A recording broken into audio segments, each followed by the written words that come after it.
Kellyanne Conway isn't the only member of the Trump administration citing a terror attack that never happened. White House Press Secretary Sean Spicer is just as guilty, having recently alluded 3 times to an attack in Atlanta.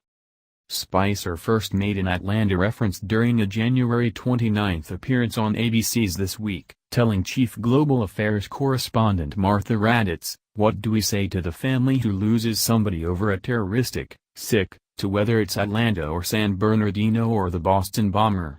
Those people, each of whom had gone out to a country and then come back."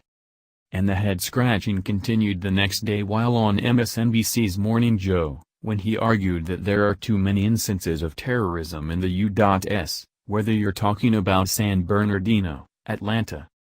Seemingly unfazed by the previous 2 mentions of a terror attack in Atlanta, Spicer again cited such an attack during a press briefing just hours after his MSNBC interview.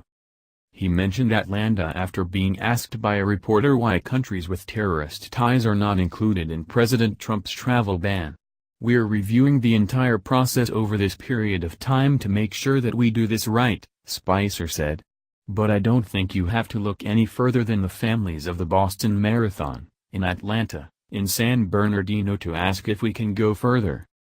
A string of bombings, carried out by domestic terrorist Eric Rudolph in Atlanta's Centennial Olympic Park during the 1996 Summer Olympics, did occur in Atlanta.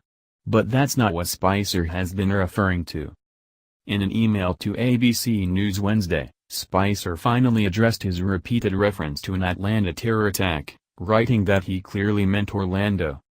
Spicer's about-face, claiming that he was referring to the deadly massacre in June at Orlando's Gay Pulse nightclub, come on the heels of Conway's repeated reference to the non-existent Bowling Green massacre, which she has now acknowledged never happened.